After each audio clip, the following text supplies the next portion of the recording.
Hello, in this video I'm going to show you how you can pair your Baseus Bowie M2 Plus earbuds with any MacBook. So first of all, you have to remember to charge your earbuds and the charging case for like 20 minutes before the pairing, and also disconnect them from any previously connected devices.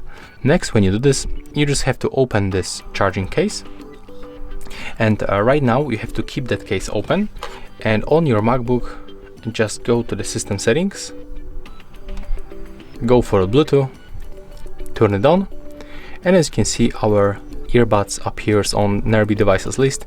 So click connect button, and there we go, we are right now successfully connected. You can also go for the sound settings and check for the output and the input device. And yeah, that's all for this video. Hope you like it.